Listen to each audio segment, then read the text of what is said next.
স্কুলে রয়েছে ঝাঁ চকচকে ভবন, রয়েছে পর্যাপ্ত পরিকাঠামো, শুধু নেই পড়ুয়ারা। শিক্ষকের অভাবে বন্ধ স্কুল। স্কুলের একমাত্র শিক্ষক মারা যাওয়ার পর থেকে বন্ধ স্কুল। শিক্ষক নিয়োগ না হওয়ায় কার্যত তালাবন্ধ অবস্থায় গ্রামের একমাত্র এমএসকে স্কুল।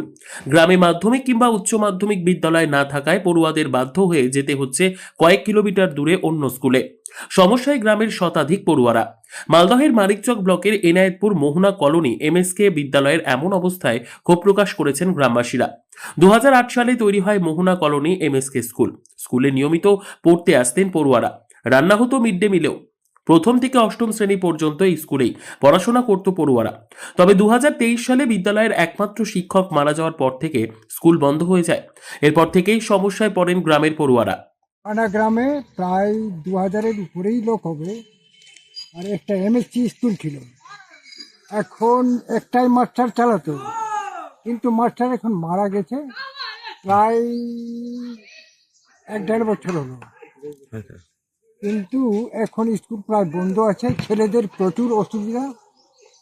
এখন গ্রামে মাত্র একটা প্রাইমারি স্কুল আছে।